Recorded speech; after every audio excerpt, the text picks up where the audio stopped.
Welcome, Pewter Report readers, listeners, and viewers, to another edition of the Pewter Report podcast, energized by Celsius. I am John Ledyard from PewterReport.com on a Victory Monday podcast as the Buccaneers have finished the 2021 regular season 13-4. Scott, a franchise record number of wins for a season. Scott Reynolds from PewterReport.com with me today on the show. And Scott, probably feels good for you. You've been covering this team a long time. You've never seen them get to 13 wins before. Even with No, the 17th game, you'll take it, I'm sure.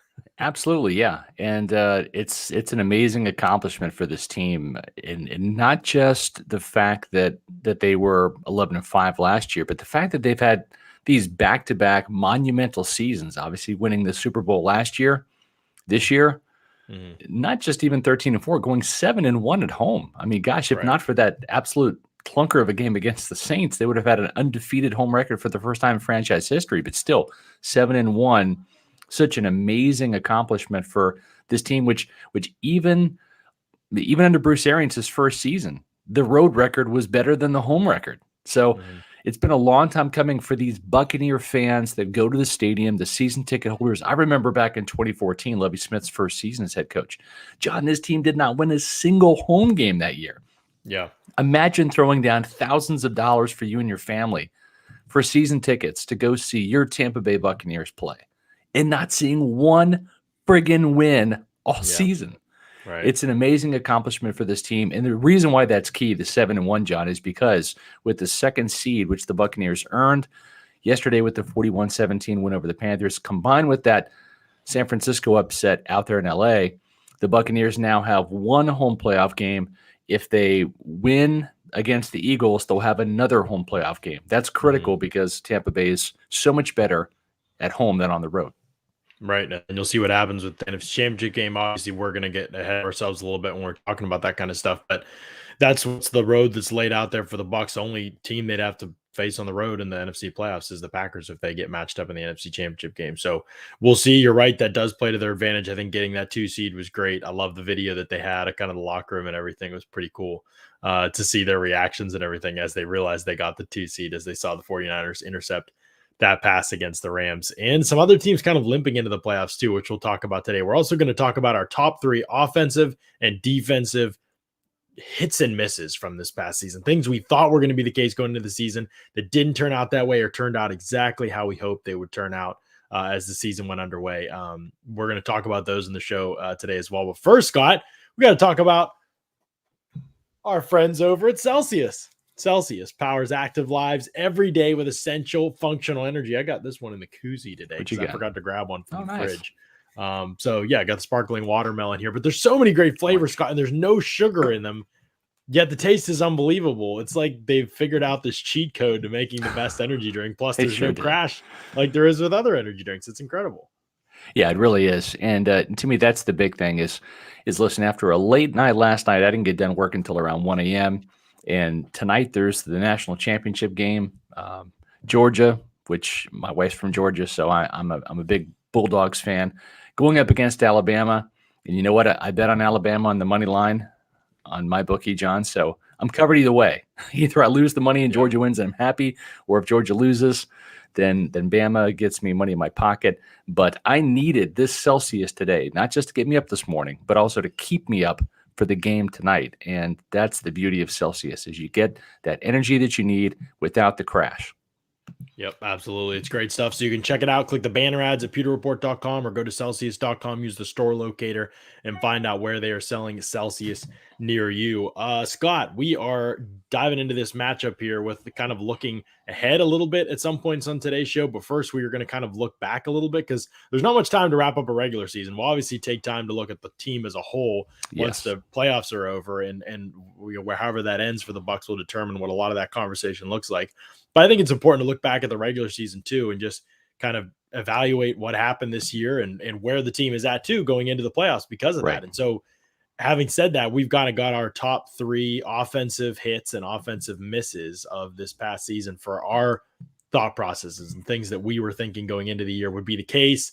And maybe they didn't turn out that way, or maybe they turned out exactly how we thought they would turn out. So why don't you go first and give me your top 3 hits maybe of the offensive season, and then I'll jump in with mine, and we'll see how many times we cross paths with these. Well, John, I misunderstood your text earlier. So I have 3 things that I nailed and 3 things that I missed. Period. So Period. Oh, okay. yeah. So I'll start with what I nailed. I nailed the Bucs 13-4 record, not in my weekly predictions, but in my SR's Fab 5, which I'm gonna post here in the chat so people can follow along at home if they want to. I actually had some really good stuff. Probably my best year prognosticating in quite some time. So it was interesting to me because I went back and looked at this before I came on the pod, and the 13-4 record was comprised of the Bucs sweeping the Saints. Of course, they lost both of those games, but I had the Bucs losing to the Bills and the Colts, and they almost lost to the Bills because they beat them in overtime. They almost lost to the Colts because they were down so many points on there. But I also had the Bucs losing to the Rams on the road and also to Washington. So that's a little bit of a Nostradamus there, not a whole bunch, but that's one of the things that I nailed. One of the things that I didn't nail was I had Devin White as the Bucs defensive MVP, and I'm just really disappointed in how he's played this year. He's done 2 things wrong. He's not been the playmaker, the splash play guy that he was the first 2 seasons. We haven't seen as many sacks, haven't seen as many takeaways as he's capable of doing. And so I think that's a real concern. I talked to Bruce Arians about that today on the conference call, John. And when you look at Devin White's last 3 games, they've been without Levante David. You're looking at 4 tackles at Carolina, 2 tackles against the Jets on the road, and then 3 tackles yesterday. John, Devin White played 65 snaps and had 3 tackles. Yeah. And I don't like these statistical comparisons because they're kind of out of context. But KJ Britt played 7 snaps yesterday and had 3 tackles. So that's just kind of mind-boggling to me. And it's the fact that Devin struggles to get off blocks. And so if you're not being that splash play guy, at least be the consistent steady Eddie, right? At least be the guy that's going to get 10, 12 tackles a game like he's capable of doing. And he hasn't done either one of those. And so when I look at the fact this guy's a first team, or I shouldn't say first team, but first alternate Pro Bowler. Yeah. I mean, in what alternate universe is that happening? Because he has not been anywhere close to a Pro Bowler this year, in my opinion. Yeah, and there's a ballot going around for the NFL Top 100 Johnny, from probably a player. Yeah, that I saw somebody. Who was it that put? Oh, am I muted? I don't think. Can you hear me? I can't hear you. Oh, yeah. I'm not muted, I don't think. Shout in the chat if you can anyone else hear John? I don't think I'm muted. Unless the program automatic. No, I don't think I'm muted. I think you can hear me. John, are you there? Maybe. Yeah, I'm here. I can't hear you. Wow.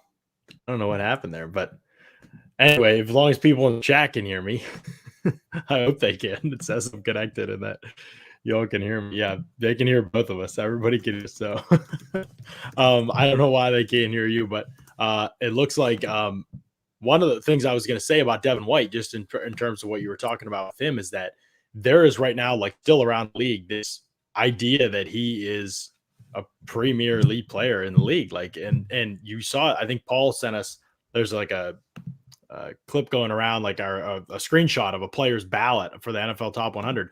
And he's like 14th in the league amongst all players, not at linebacker, in the league amongst all players. Like he's listed there as 14th on that. It's crazy. Like there is just such a difference in opinion with Devin White. And M. Proctor here says D. White can't play without David. And, I don't know that there's even the correlation. Like, I'm just being honest with people. I don't really know that, like, Devin White, his sack numbers fooled a lot of people last year. Like, it wasn't like Devin White was posting this great tape. He just got these sacks and they were splash plays and they warped people's mind. I tried saying this last year and I got attacked all the time, Scott. People coming after me all the time. And now this year those numbers are down. I think it's easier for people to see it maybe a little bit. And yeah, the last couple games he's been even more putrid than normal for sure. But yeah, I just really, the playoffs were great last year, and I said that, and this is why Devin White's in my hits and my misses, because I was more critical of him than probably anybody last year, and I said, like, I really have significant concerns about his game. Then he went in the playoffs and he played great, and I said coming out of that, I was like, he looks like the light bulbs come on, and maybe he could be. Remember, he was by a poll of 50, I believe it was, NFL executives, coaches, personnel people, all the above, scouts too. Devin White was listed as the best linebacker, the best off-ball linebacker in the NFL going into this season, Scott. That was how ridiculous the hype was going into the year. And I said, for me, he wasn't, I think he was maybe 10th or 11th for me in my rankings that I did for PeterReport.com over the summer. But I said he's got the chance to kind of play himself into that. Was with a look ahead, right? And it's a weak linebacker crop across the league right now, to be honest, outside the top couple guys. So I thought he could get there.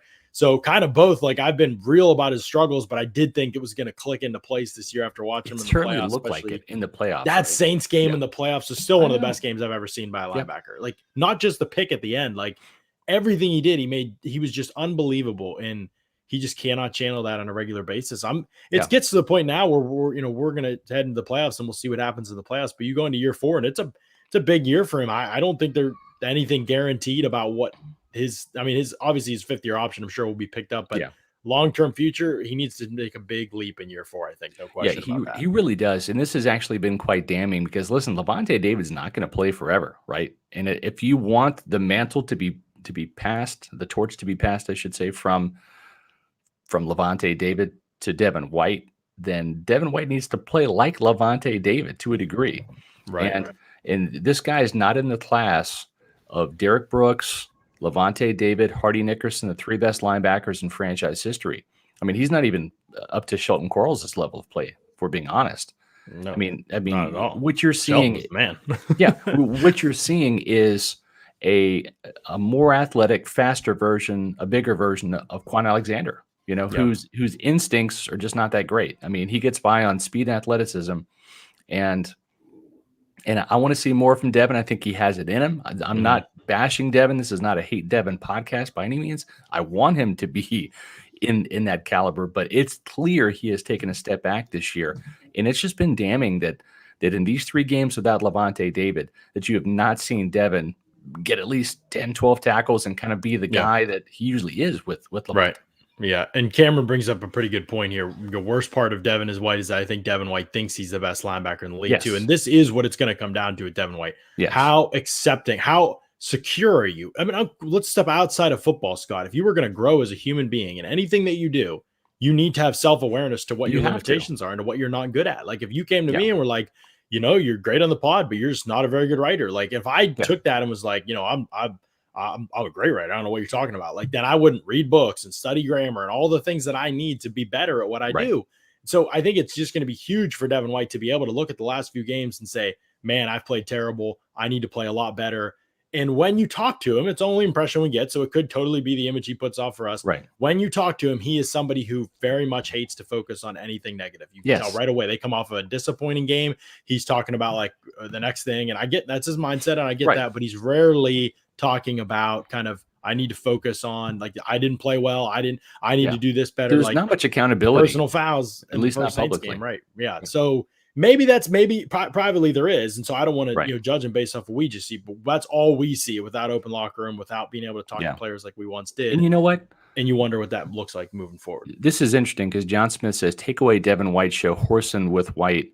He needs to focus. The Buccaneers gave him his own little show, the video show where he's on there doing kind of like what Tommy and Gronky does. They did stop it. Exactly. I was going to say they did stop it.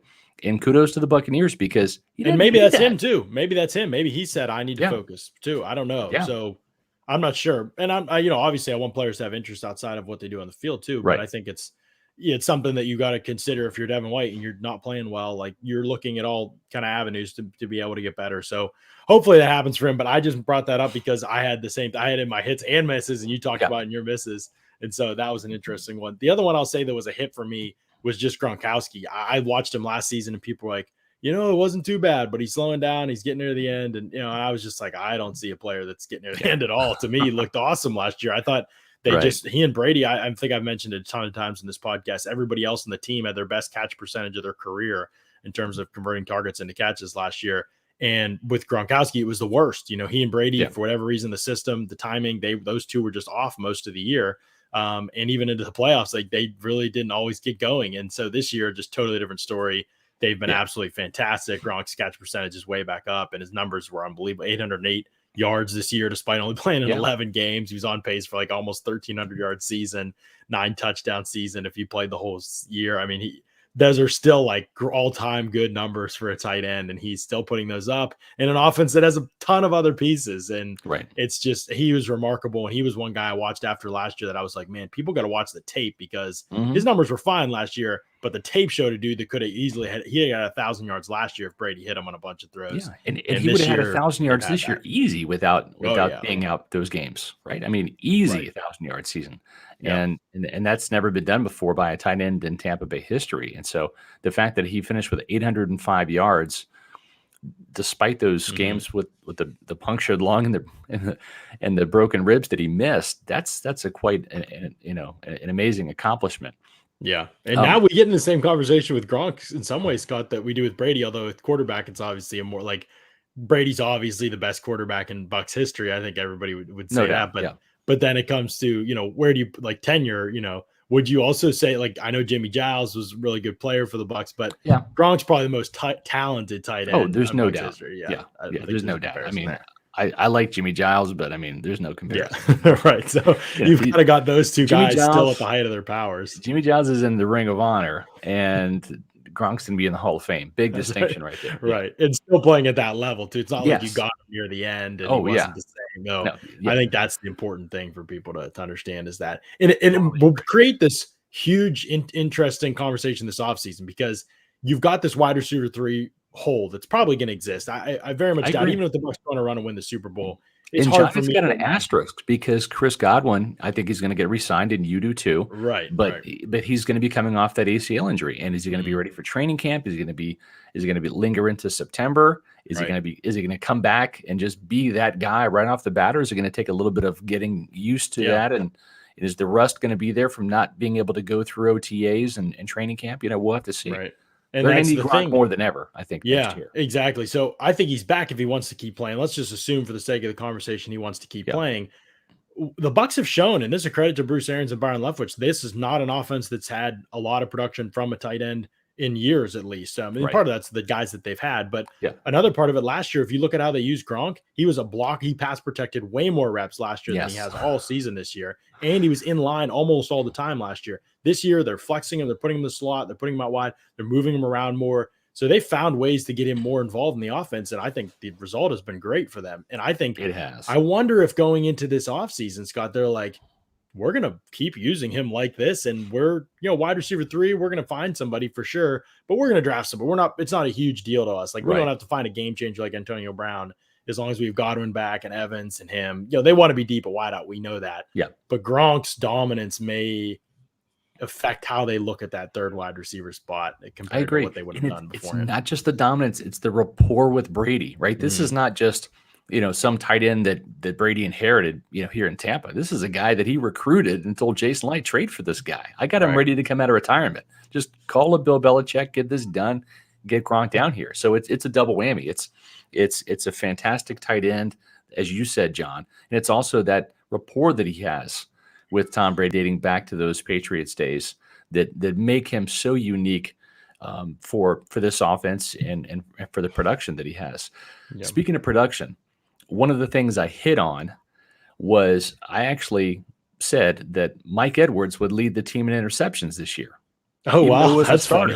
Yeah. Now, that couldn't have been a high chance of happening, even as good as he is at that. I said he would probably get 4 or 5, even as a reserve, and he might steal some reps from Jordan Whitehead, which we saw a lot of Edwards this year, primarily due to injury, not necessarily taking away reps from Antoine Winfield or from Jordan Whitehead, because both those guys missed some time due to injury.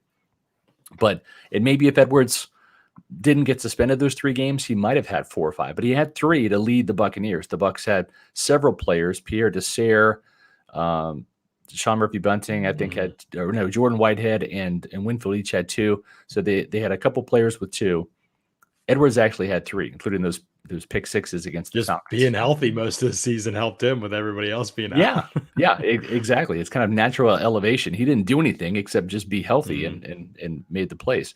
So I was right about Edwards leading the Bucs in interceptions. What I was wrong about, going back to my season predictions, was I thought Sean Murphy-Bunting would be the most improved defensive player. Instead, it's really been Anthony Nelson. And I thought Sean Murphy-Bunting was ready after that postseason he had to become that guy, rather than the guy we saw in the regular season that was hurt, that got beat, that kind of saw some doubt creep in.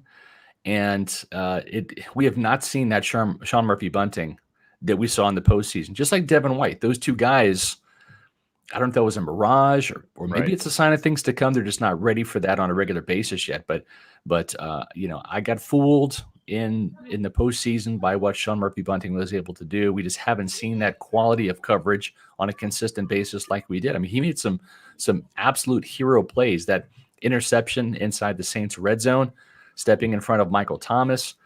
There was a huge play in Washington, his first interception of 3 in the postseason. And then that was a clutch interception right in front of Alan Lazard at Green Bay that helped set up that Bucs touchdown by Scotty Miller before the half. So, I mean, we just haven't seen that yet. And again, it's part of that has been Sean Murphy-Bunting missed half the season with that elbow injury. He didn't look good before that in week 1 against the Cowboys. Who knows what would have happened had that injury not taken place. But Anthony Nelson, I didn't see that coming either. So that's a kudos to 5-sack Anthony Nelson, 3 sacks. We didn't even miss on him. We just didn't even acknowledge him at all. So that's right. we weren't hating. We just didn't even register with us that he could. Yeah, he's played very well the last couple of weeks. Carter says, John, what's up with them clearly limiting Scotty Miller's opportunities? And we've got a bunch of questions even in this show about this. Scotty Miller's situation is really clear, in my opinion, at this point, what the coaching staff thinks of him, at least. They don't think he can get off press coverage. They don't think he's an inside slot guy because he can't block like that. And so they value the bigger bodies, blockers on the inside. And then, they don't think that he can get off press coverage as well as some of the other guys that they have to be able to put outside. So that limits his usage and that limits his role to like certain packages and certain route combinations and things like that in their mind. So he's just a little bit too predictable to have out there maybe all the time unless you have to. In their mind, I think he can still create a splash play or two to change the game. You talked about it in 2-point conversion. He only had 80 yards last year in the playoffs, but the 29-yarder against the Saints set up the game clinching, I guess, field goal at the end of the game, sliding between 2 defenders was a great concentration catch. And then obviously one of the plays of the playoffs was that halftime touchdown or the touchdown before the half against Green Bay. So, and nobody even remembers the sliding grab he had against Washington for 15 yards that you pointed out. That was right before the AB touchdown in that game. That was a terrific catch and one of Brady's best throws that probably gets forgotten about too. So but he definitely makes plays when he's given opportunities. He does. It draws PIs too. Yes, it's a matter of impact rather than opportunities, right? Just like we talked about, KJ Britt only played 7 plays. He made 3 tackles. Was he in the right place, right time? Is there luck involved? Yeah, probably, but he did his part. And sometimes the postseason can trick us, right? Because again, we've talked about Devin White, we've talked about about Sean Murphy-Bunting, Scotty Miller too. It's like people think he just dominated and took over in the postseason. No, I mean he only was targeted, I think 5 times. Had 4 catches for 80 yards. And then he had 2 end arounds that, one was for 8 yards at Washington. I mean, he didn't even get targeted in the Super Bowl. He had 1 end around for 3-yard loss. The most opportunities he's ever had was at the beginning of last season, and that was also the most productive he's ever been. Even on he was still incredibly productive, and it's just funny he just hasn't. That opportunity he delivered at that point in time. And since then, he's not really gotten opportunity. And so we don't, there's this idea that because he's had 1 or 2 bad plays and the little opportunity he's had that, he wouldn't be able to deliver again on a larger scale. And I don't know. When you have speed like that and he has good hands, those 2 things are usually a really good combination, especially when the competition is what it is right now in the Bucs depth chart. There's just not a lot of ballers left. Let's put it that way. William Butler, $5 super chat. This is a good point, William. If Josh Allen had the numbers Brady has this season, he would be the unquestioned MVP. It's a shame that Rodgers is going to win this award. This is so true to me. Like, I think if a younger quarterback had his numbers, they would just win it automatically. And it's just because Brady's won so much in his career. I think people just feel like, this should, we shouldn't give this to him again. That's how I Yeah. feel anyway. I think it's funny to think about the context of the age and everything. I agree. All right, so John, you're going to give us some of your takes now, and when you do, right, we've got about 400 or so people here in the chat. So now we're going to do roll call, which is where you tell us real quick. You enter a comment, tell us where you're listening, where you're watching from. Okay. Yeah. So John's going to talk and educate us all and entertain us all for the next couple of minutes. I'm going to be clicking all of these locations and see where in Florida, where in America, and where around the world you guys are watching the Pewter Report podcast from here on Another Victory Monday. Go. Yeah, I think that one of my biggest misses of the season was Leonard Fournette. I just did not in any way. I mean, as a rusher, he's been kind of exactly what I thought he was, but as a receiver and as a pass protector, I am stunned by the growth. Like, I'm stunned and blown away by the growth this far into his career. And he said it, and I just think it's true. It's a testament to playing with Brady and how much better he makes people around him, I think, and how much he's just communication, encouragement.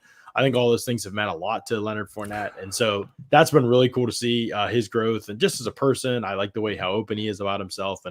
But in the same breath, I think the whole thing with the Bucs backfield, like, I really honestly thought, Scott, that Giovanni Bernard was going to be a huge contributor this season. I thought he was going to have Fournette's receiving numbers and actually get a chance to rush.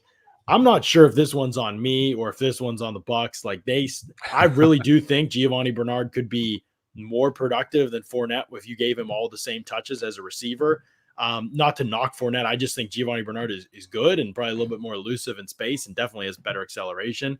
And I think those traits are really valuable as a receiver. So I don't necessarily think less of Bernard. I just thought that the production would be greater. Yeah. And the Bucs coaching staff has just said, you know what? We like Leonard's growth is standing out to us and we trust him, and we just rather not have this rotation, guys coming on and off the field. And so Leonard, you're just going to be our guy. And, he's stepping back in this week, I'm sure. And so I think he's going to go back to being the guy, to be honest, to play a lot of snaps. Right. And Giovanni Bernard, he might play this week too. He might get activated this week. He probably will, actually. And so it's going to be good to have him available, especially with the injuries that they have. And I wonder, do we see some two back? Do we see some two running backs out there? Arians almost never uses any formation with two running backs at the same time. But, they've cooked up some different things for the playoffs last year, especially as the playoffs went on. And so I wonder if we see something like that again. But no question, I think he should be involved in the playoffs. But I honestly thought, Scott, that we'd see way more from Giovanni Bernard than we have. We just have not seen that much for the season. And you know what, John? I think too, and thank you guys very much for that roll call. That was fun. A lot of you guys from Canada, a lot of you guys from around the world, certainly a lot here in Florida and across the country too. Awesome. Thank you for joining us here on the Pewter Report podcast. I'm with you, John. And I think that when Jason Light signed Giovanni Bernard in the offseason, that was the plan, that he would be the third down back. I don't think they were selling this guy a bill of goods. I think that was the plan.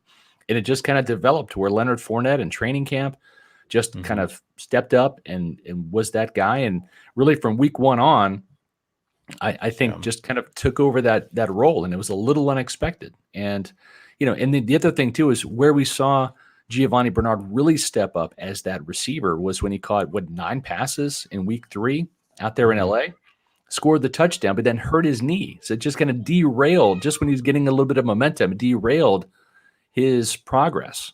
Yep. And then that opportunity opened up, and just 2 weeks later against the Eagles, or I guess 3 weeks later against the Eagles, Fournette has this monster game, rushing, receiving, and it kind of took off from there. Yep. Yeah, that's a big part of it too. Bernard just being knocked out twice in games this season has kind of slowed things for him as well. He hasn't looked bad when he's played, to be honest. Right. Like he's quick route runner, and he only got a couple carries, but he had some of their better runs of the year. Right. I still think he could be used more. I just thought that would be more obvious to the coaches, and it hasn't been. So that gives me a little bit of pause, and we'll see what them will become in free agents. All right. So let me ask you this, John. So with regards to if Leonard Fournette's healthy, like we think he's going to be, appreciate that super chat, Jason. Yeah, and if Giovanni Bernard is healthy, do you dress 4 running backs, including Keyshawn Vaughn, who at the very least, as your number 3 running back, could be a gunner on special teams? Do you dress Le'Veon Bell, who's been very good in pass protection, caught a touchdown pass in last week's or in yesterday's game against Is the this Panthers. if Ronald Jones plays this week? Because I don't think he's going to play. I don't think he's going to either. So that's what I'm saying. Those are the 4 running backs. Do you dress 3 or do you dress 4? I dress 3, I think. I mean, there's no reason to mess with the gunner situation. You're going to have a lot of DBs up probably, in my opinion. I mean, for a lot of reasons, but especially if Levante doesn't play, like you got to have a plan B for Kevin Minter. You got to have all your DBs up and just be ready to try a bunch of different stuff. I almost think with 2 guys with their first action back, right, with a hip injury and a hamstring injury, that you almost have to dress 4 for this game, just in case Leonard tweaks something right early and he's gone, because then you're left with 2 running backs. I guess if you think his health could be a question, maybe. Yeah. But I would honestly probably best dress Bell as the 3rd back. Yeah, me too. And if you're dressing inactive. And I would make Keyshawn inactive unless you need him as a gunner for whatever reason the rest of the roster shakes out. Then I'm fine with playing him. But yeah, I think Bell's just Vaughn's played fine as a pass protector. Bell is just very short-handed, and I know that, and he's so big as a pass protector. There's a couple times in game tape he takes a fake handoff, Brady turns around, there's a blitzer, and Bell just like runs into the guy, and there's like that's it. Like he's just so big, you hit him. Yeah. And it just makes a big difference. So Shaggy with the $5 super chat, we appreciate that. Lenny has been a different player since BA told him to buy in or get out. He's definitely bought in, and it shows. Yeah, I mean, he's talked about how much the culture and the environment in Tampa Bay has meant to him, which has definitely been one of the cool things. So, and you know what? To that point, let's not forget that Ronald Jones was named on the training camp depth chart, the starting running back. And I think that might have been a little bit of a reminder from Bruce Arians, a little bit of fire to keep Lenny burning a little bit, right? Yeah. Just as well, hold on. You're not playoff Lenny quite yet. Or actually, maybe you were, but that was last year. You were, but this is 2021 Lenny, right? Yeah. What do you think about that, John? I think that could have been the case. Everybody's motivated in different ways. Like some people need those kind of things. They need to be in the right environment around certain people who push their buttons in certain ways. Some people like Brady probably are like intrinsically motivated. It doesn't matter what environment you put them in. You're going to get the same output in terms of who they are and what they produce and all that kind of stuff. So, finding what buttons to push with Leonard has been obviously a big part of this. And we see this is why so many players leave in free agency after career year and they go somewhere else and they don't do anything. It's because that environment, usually if they're hitting the market, it's because there were a lot of other factors that contributed to their success. So exactly. Here's the biggest surprise to me of the season, Scott. This isn't really something I missed on. I'm stunned by this. And it's the fact that the Bucs have benefited from less penalty calls than any other team in the NFL. And it isn't even really close. They are 5 penalties compared to the Jets. The Jets have benefited from 84. The Bucs just 79 penalties this year. And as you go down the list, I mean, even like 5th, 6th, 7th place is double-digit penalties ahead of the Bucs. And the Bucs have just straight up all season not got called. Now their own penalties have regressed. They haven't had as many as the beginning of the year, and I predicted that would regress. I also thought we'd see them just because of their talent level and the fact that they clearly get held a ton on tape to like just to be able to overcome them. Like you told Mike Evans all the time, it's hard to beat him otherwise. Like it happens with AB. These guys, Gronk. I mean, how many times have we seen with Gronk in recent weeks? Like it's so many times, and yet they're not getting those calls. And so I just don't know how that's going to play out in the playoffs. I know the rumor is Brady always gets the calls. By the way, if any Bucs fan ever wants to, just go to NFLpenalties.com and look at like all Brady's years in New England. You can just clearly see that just never was the case. They're like usually near the bottom actually in penalty calls. Yeah. Sometimes they'd be in the middle, but they're hardly ever at the very top. And so it's just a complete myth. But yeah, I think that's the big thing. And then in the playoffs, all it needs to do is happen once in the playoffs for everybody to go off and say that again. I don't even care about that. I just want like it to be a level playing field with whoever the other opponent is. And lately it's been more of a level playing field, lower level playing field. But I do think that that's part of this season that's been shocking to me is just, Super Bowl champs. I did in my back of my head, I think there's a little bit of a stigma, like a respect thing, not with Brady, but just like you have the top players in the world in a lot of ways on the Bucs team at a lot of different positions, to be honest. You have to kind of commit penalties to hold the guys like that in check, I thought. Yeah. And it just has not been the case, Scott. They have just there's hardly been a game where you felt like, wow, the Bucs like really like got some help here that they need. Even if it was deserved, you just have hardly felt like that at all this season. There's just been hardly any calls that have gone their way. I agree. And speaking of needing help, I think the Steelers are going to need some help against Kansas City. Carmen says, I was happy for John that the Steelers made the playoffs, but sad for all of us who have to now watch that Steelers offense in a playoff. I mean, sad for me, to be honest. I hate everything about their offense. I honestly hate watching their team. I love watching their defense, but they're pitiful football. Yeah. The fact they're in the playoffs is honestly one of the most unlikely things I've ever seen. People who watch the show know me. Despite fandom, I keep it 100 all the time. It's one of the worst offenses I have ever seen in the playoffs in my life. Actually, period. Right. Just kidding. So it is bad. But Scott, can we just talk for a second about that game last night? That was one of the most. Was that not one of the most unbelievable football games you've ever seen in your life? I mean, they converted the Chargers talking the about Sunday night game. Yes. It was crazy. Fourth and 6, 4th and 21, 3 4th and 10s. Crazier game I've seen this year was actually the Raiders' overtime win against the Baltimore Ravens in Week 1.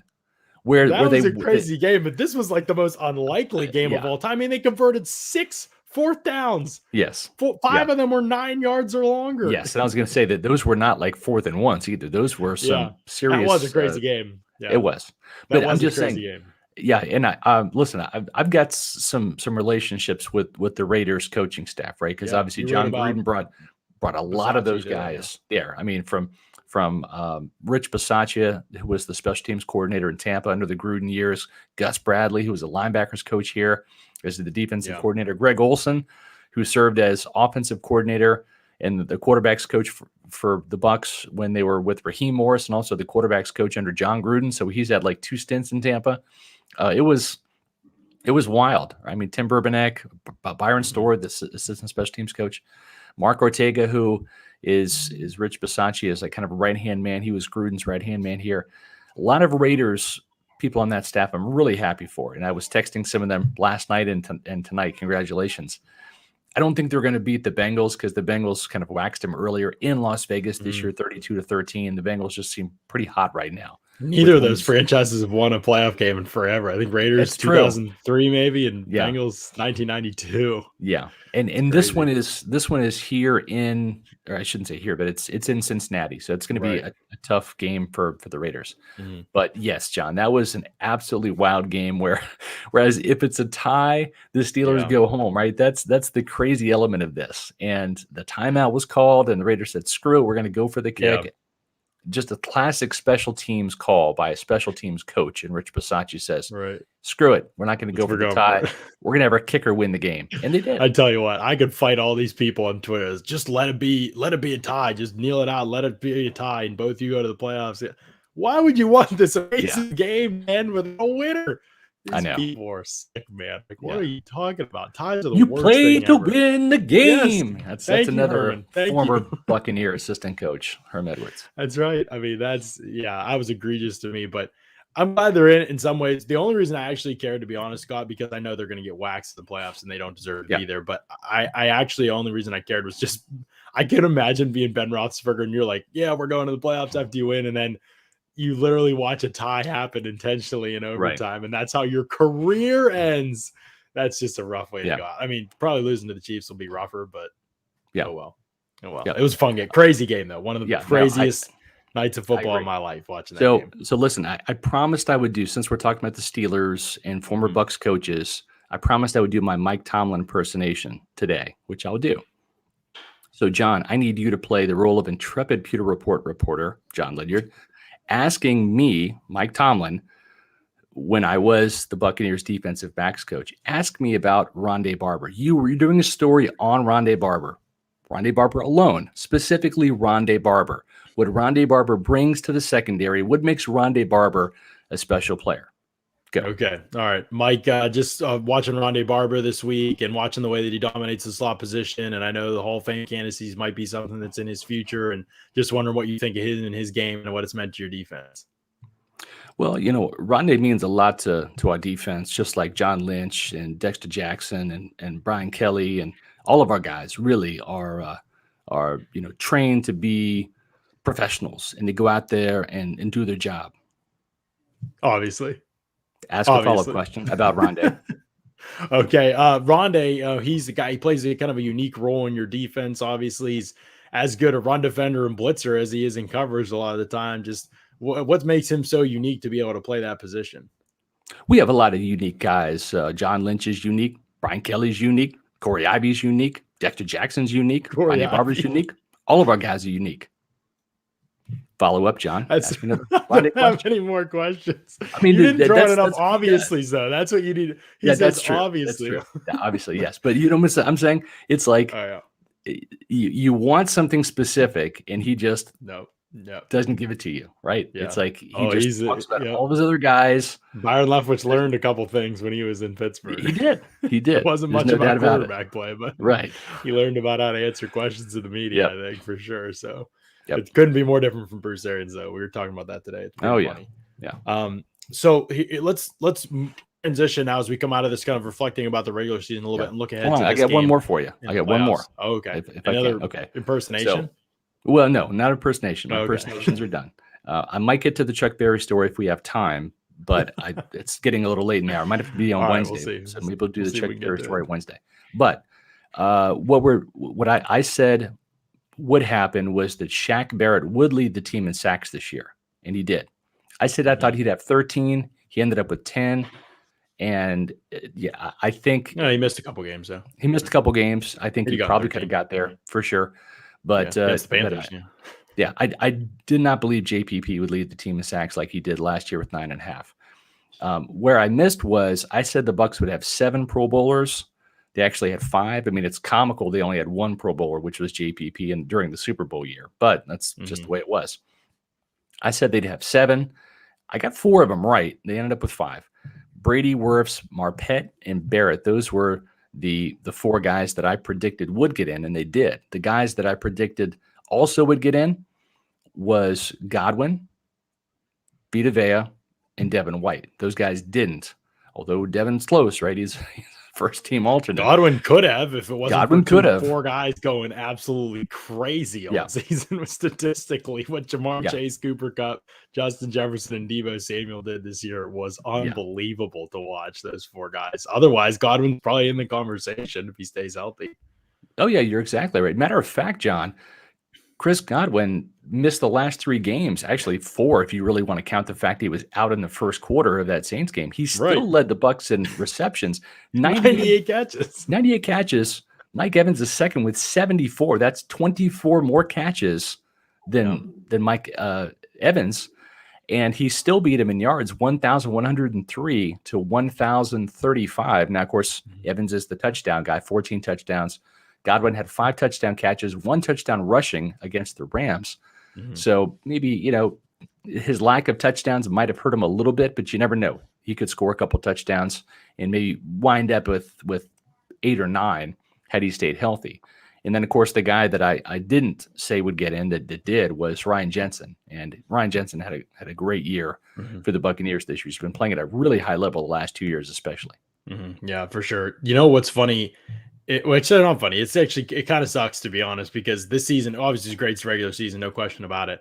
But I really think, if they're looking at the numbers and seeing Gronk 808 and maybe 500 in just 6.5 games, and I really think they might have been the first. I think the first team would have been the first team to had 4 1,000-yard receivers in a single season. Like that was right there, man. Like if you look at the numbers, even like it was in the cards for them to have that because those guys played so many snaps when they were all together. Or when any of the 3 were out there, and obviously they couldn't stay healthy enough to get that mark. They still almost got Gronk there, and AB's production per game was greater than anybody else's. Out of the whole group, as great as seasons they all had. So it could have been something unreal. I mean, still could have been if AB hadn't gotten suspended and then booted. But it was would have been unbelievable to watch. Brady with those kind of weapons at his disposal for a full 16, 17 game season, everybody healthy would have broken every record out there. I really believe that. So one thing you read about the season, basically, if you look back, but looking forward, Scott, the Bucs play the Eagles at 1 p.m. on Sunday. First, what do you think of this time slot going into the NFC wildcard? Do you like the time slot? And if you could pick any of the NFC teams to match up against in the first round, how do you feel about the Eagles? Well, I think it's the Eagles if I had to pick a team. Because of 2 reasons. Doesn't mean they're easy, though. Yeah, you beat them before, right? So I think there's that component to it. They're not a foreign enemy. You've kind of played them before, so you have a feel for what they're doing. Now, the Eagles, I believe, won 6 of their last 8 games, so that they've kind of been on a tear, and they've been averaging 27 points per game over those last 8 weeks of the season. So the scoring is something that kind of catches my eye. Now, when it comes to scoring, what I do like about this game, especially for Tampa Bay, is it's at home. The Buccaneers' margin of victory, in other words, what they've averaged is 27 points per game on the road, but they've allowed 24 points per game. So that margin of victory is only 3 points on the road in those games that they played. And you add them all up and you do the averages. At home, a completely different story. The Buccaneers were averaging 33 points at home. That's 6 more points per game. But the defense has really come to play. They're averaging a full touchdown less, so they're giving up 17 points. So that 33-17 differential is huge at home, and that's kind of what we saw yesterday, right? 41-17 for the Buccaneers. Could have been 3 more points if Ryan Suckup kept his footing on that field goal attempt. It's a far cry from the 27-24, which again, John, if you look at the score from that Philadelphia game in Philly on Thursday night was 28-22. It's right in that realm. So that kind of plays to what this Buccaneer team was on the road and is at home. So I like the fact that it's there. But as I mentioned in my 2-point conversion column, this team needs Shaquille Barrett back big time as an edge run defender just as much as a pass rusher. He's got the speed, if his knee is healthy, to chase Jalen Hurts, because the Eagles have the number 1 rushing attack coming into this game. The Buccaneers have got the number 3 run defense, but really over the last half of the season, it's been around 15. So Tampa Bay's run defense has got to get a lot better, and having Levante David, who I think is going to be a game-time decision probably, and Shaq Barrett, who is supposed to play along with Jason Pierre-Paul. I think those guys plus Anthony Nelson give the Buccaneers probably better run defense. I like Joe Tryon-Shoyinka. I'm not putting this all on him, but we even saw the last couple of weeks where he's got some issues setting the edge. He gets a little too wide. He can get pushed out on his off-tackle plays. The Bucs are being attacked on the edge, and I think that they're kind of targeting him. I think that Joe Tryon-Shoyinka moving around so much from left end to right end to playing inside on nickel rushes, it's got him a little out of sorts. I think the experience can be a double-edged sword. It can help him in the long run because of the variety of positions he's played. But I don't think he's mastered one position yet. And I think that's where it's hurting the Bucs is in run defense with JTS out there. I think Anthony Nelson has got a better understanding of setting the edge, plays the run better on his side of the ball, whether it's left or right, wherever he plays. I think having Shaq and JPP might help, although I don't think JPP had a great game at Philly, especially in run defense. I think he lost. He hasn't really played well since the beginning of the year, but maybe, he's better coming off the injury. Obviously, that's the thing about JPP. We called for him to be benched for a while there, but it was just because he wasn't playing. Well, we weren't doing that before the season started. It was after he got hurt, and he was clearly wasn't even anywhere close to himself. Yeah. Is he come back stronger after 3 weeks off? Maybe almost a month off, really, since his last game. Maybe he does. I have no clue. But the guy we last saw on the field, shouldn't be out there, in my opinion. Right. So maybe he's better and he comes back stronger. That could be like kind of a hidden asset for the Bucs, honestly, moving into the playoffs. The craziest thing about the Eagles, Scott, is they didn't have Lane Johnson the last time, and they didn't have Dallas Goedert the last time these two teams played. Right. And I'll get to who was out for the Bucs too. But Goddard, good tight end, obviously, he's changed some things for them, no question about it. Lane Johnson changes things a lot too, though, because now you're talking about, Tristan Wirfs and Donovan Smith and Jordan Mailata and Lane Johnson. You're talking about probably the 2 of the best, maybe the 2 best, other than the Saints, who are obviously in the playoffs. Definitely the 2 best tackle tandems that are in the NFC, that are in the playoffs for any team. With the Saints not in the field, that's how good those guys are. So it's going to be tough. To your point, over the last 3 weeks, right? Carolina has not had good offensive line play in either of these 2 games. And they did the Panthers just ran for 110 yards on the Buccaneers, 79 yards in the first half of yesterday's game. And then, of course, the Jets, their offensive line's been in disarray. They don't have Mekhi Becton, their number 1 pick from a year ago. And they've had a lot of injuries there. And they ran roughshod over the Buccaneers, 150 yards rushing. So, having a better, healthier Eagles offensive line that does not really inspire a lot of confidence with this Bucs run defense, which has been run on. Right. Absolutely. And it's a good point here by Marcus, who says we had Antonio Brown and Godwin last time. We don't now. Absolutely. But they didn't have Gronk last time for what it's worth, and they'll have him this time around. But you're Yeah, 100% right. The biggest struggle and why, when we get to the offseason, I'll talk about this with whoever the Bucks target number three receiver. The big struggle right now for this team is guys who can run after the catch, who can do yeah, that against teams that play soft coverage like the Eagles, who can make plays with the ball in their hands. Well, the two best guys in your team that did that were Chris Godwin and Antonio Brown, and now neither are right. playing. So is Mike Evans going to be that guy? Is Gronk going to be that guy? Tyler Johnson, I really thought that was the one thing he could do, and now he can't even do that so far. Yeah. So Perryman had a nice play after the catch, but they're going to have to manufacture that. I mean, Fournette's going to be a big part of it. It's one of the reasons why I would like to have Giovanni Bernard out there. But what guys can do after the catch against the Eagles is critical because they're weak underneath, but down the field they're good. Like they don't give up a lot of big plays. And so last time it was a really patient game plan, and as long as you stayed ahead of the sticks, you were pretty good. Could you run the ball times? They're going to give you a lot of light boxes, the Eagles, so you have to be able to run the football against them. The Bucs haven't run the football well recently, so I think it's going to present challenges for the Bucs offense. But the other side of things, I mean, Bucs played them last time, Scott. No Carlton Davis, no Sean Murphy Bunting. I don't know if that's good or bad, but no Antoine Winfield. What? No, no Richard Sherman. He was out for the first play or two. At the beginning of the game. Yeah. So they were literally, bottom of the barrel at corner. And the only reason, they were 114 yards passing, the Eagles. The only reason that it was even a game at all was because of a 50-yard pass interference and a 45-yard pass interference. Both of those gave the Eagles a first and goals. It was a very fluky final score. The Bucs slept-walked through the game and barely won it by the scoreboard. But if you remember, they knelt down at like the 5-yard line at the end of the game. Yeah, it could have just been a touchdown there. I remember vividly because I had the point spread with the Bucs and that stupid 2-point conversion that they did, which was meaningless at the end of the game. If you go off the first game and you watch it again, you're like, wow, this should have been a big win for the Bucs. And, they didn't have a bunch of people. And now you're feeling like, maybe better.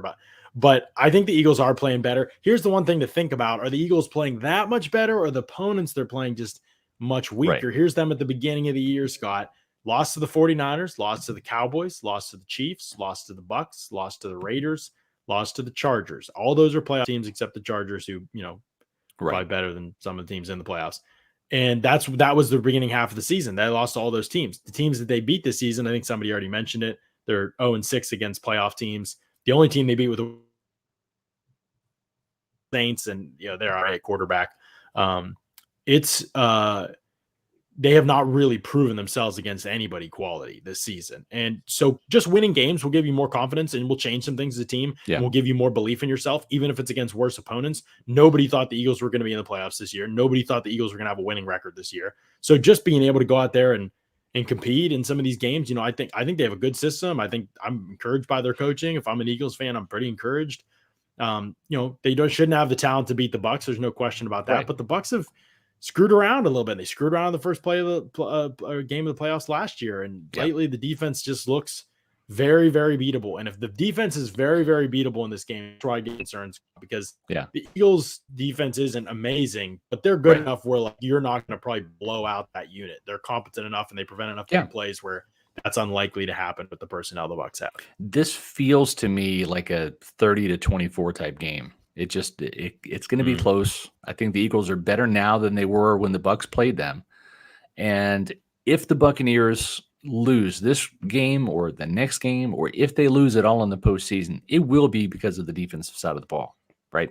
And the thing that scares me to death is if this Bucs defense, and this has been proven at home, it's been proven on the road, if this Bucs defense does not get takeaways and does not get sacks, the Buccaneers struggle and they lose. Yeah. They lost at home to the Saints in that fashion. They lost on the road to Washington. They lost on the road to the Rams in that fashion. If this team does not create takeaways on the defensive side and effectively pressure the quarterback, and sacks, pressures are great. I'm all for pressures, but sacks, especially on third down, lead to punts, and that leads to change of possession. So the Buccaneers need to do that. They're facing a very elusive quarterback who can beat them on scrambles, who can beat them in the red zone. He had 2 rushing touchdowns, John, 10 carries, 44 yards. That's where Jalen Hurts concerns me the most, is in the red zone. I didn't think the Bucs matched up very well and had very good defensive schemes. And down there, Devin White was a big problem last time in the red zone, and so that's going to need to be fixed. He's got to be a lot better. And linebacker play in general has been a big problem in coverage near the red zone. backs getting out of the backfield, quarterbacks being able to escape spies, things like that. Right. He's going to be a huge player in this game. Devin White's You're going to right. play a lot better. There's no doubt about that. You're We'll right. get into this game in You're right. depth on And Wednesday. John, Like that's what we'll really preview. you're right. Devin White needs to have a big game, and I'm concerned because you've heard Bruce Arians say he's maybe trying to do too much right now, and he's missing some tackles, and he's thinking too much rather than playing. I'm also a little concerned with Levante David possibly coming back, Shaq Barrett coming back, Jason Pierre coming back. These players are veteran players. They know what's happening. They know that their presence is missed out there. And if these players come out and try to do too much to make up for lost time, it could be messy for the Buccaneers. These guys just have to let the play come to them, do their job, and trust the guy next to him. I know that sounds like coach speak, but it's the truth. I don't think that's going to happen. But sometimes when you're a playmaker and you're making the kinds of money and you've got the reputation and all those types of things, you want to make up for lost time. You want to come back and have that instant impact. And sometimes that happens and everybody's great and you get all the praise in the press. But sometimes it can backfire on you. And if you have a couple of guys doing that, like a Devin White or a Levante David or a Shaq Barrett or a JPP, you could be in for trouble. So I hope that this team comes back together and plays as a team, not a bunch of individuals trying to go out there and make a play. Right. That's what's got to happen. There's no question about it, Scott. And the last thing I'll say here, I'll answer Robert's question here. Why do we have such a problem with the methodical short pass game? Honestly, I don't think they do, Robert. To be honest, the Bucs have done well in this area through most of the season.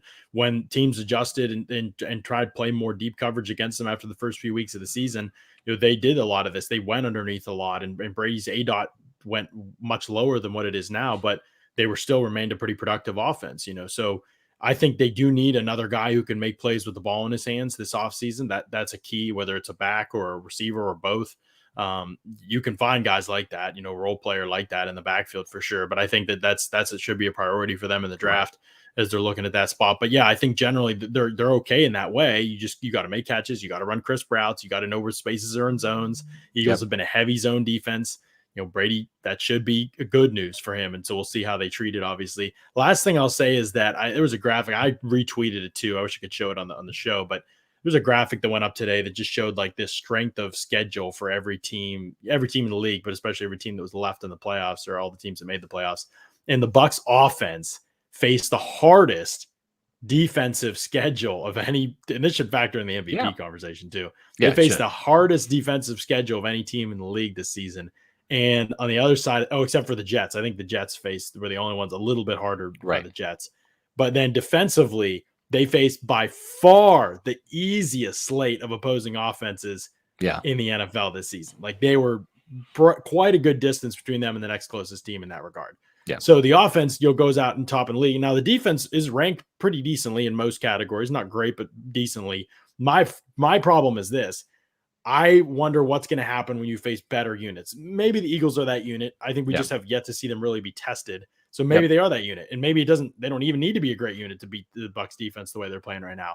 What happens when you get to those tough units in the playoffs? Because you have not really been tested that much as a defense. Right. Bills game was a tale of two different halves completely. Yeah. So I don't know what to expect there either. I'm still confused about their defense, even after that game, which I thought would provide clarity. The Colts destroyed you. And so like how many good offenses are you facing in the year that we really have anything to be able to measure you on?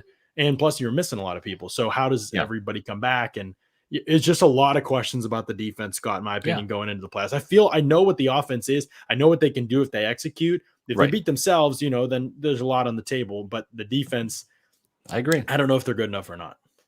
I agree. What I do like is if this team can get Shaq Barrett back, Jason Pierre-Paul, Levante David back. If they can get them back and get their feet wet and get past Philadelphia, I really like this team going forward. If the defense plays well with their return, because I just think that you can kind of see all the pieces of the puzzle coming back together. It's going to really allow Todd Bowles to be more creative and maybe even more aggressive with some of his play calling, and that I think is where everybody wants the Bucs defense to be. And there's still time for the team to get there. There's still time with these guys coming back to health.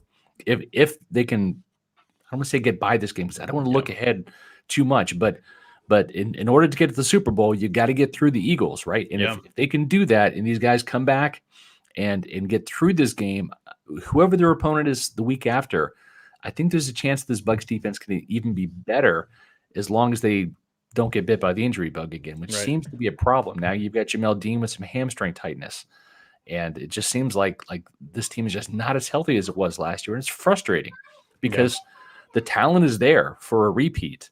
It's just, can they get all the bodies out there healthy to be able to put their best foot forward? I mean, I think that honestly is the Bucs' biggest opponent. It's not the Eagles. It's not whoever they're playing. It's not even themselves. I think this is a veteran, mature team that knows what it takes to win a Super Bowl.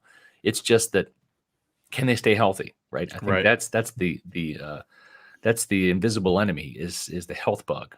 And especially within the context of the game, like they might have most of their guys to start the game, Scott, but then what about during the game? Like Jamel Dean has gone out of 6 games this year. I mean, it's unbelievable how many games he's gone down in and been hurt in. And so that is a big point in all of this, I think. There's no way the Buccaneers lose to the Saints if Mike Evans and Chris Godwin are in that game. There's no way. Losing those guys in Fournette in that game was just huge. No question about it. There's no way.